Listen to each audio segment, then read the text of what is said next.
गणपतीचा सण म्हटलं की चाकरमानी मुंबई, ठाणे, पुणे या ठिकाणाहून कोकणामध्ये मोठ्या प्रमाणात येत असतात। 7 ऑगस्ट रोजी विराजमान झालेल्या 1.5 दिवसाच्या गणरायाला आज निरोप देण्यात आला। महाड तालुक्यातील बिरवाडी या शहरामध्ये ग्रामीण भागात मोठ्या प्रमाणात गणरायाची स्थापना केली जाते। आज मोठ्या धूमधडाक्यामध्ये 1.5 दिवसाच्या बाप्पाचे विसर्जन करण्यात आले।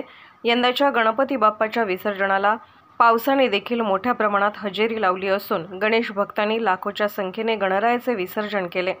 यावेळी अनेक मान्यवरांनी गणरायाचे दर्शन घेऊन गणरायाला अखेरचा निरोप दिला। जागृत महाराष्ट्र न्यूज, रामदास चव्हाण, महाड, रायगड। जागृत महाराष्ट्र न्यूज चॅनलला आता आपण ट्विटरवरती देखील फॉलो करू शकता। तसेच जागृत महाराष्ट्राच्या वेबसाईटला भेट देण्यासाठी गुगलवर टाईप करा www.jagruthmaharashtranews.com।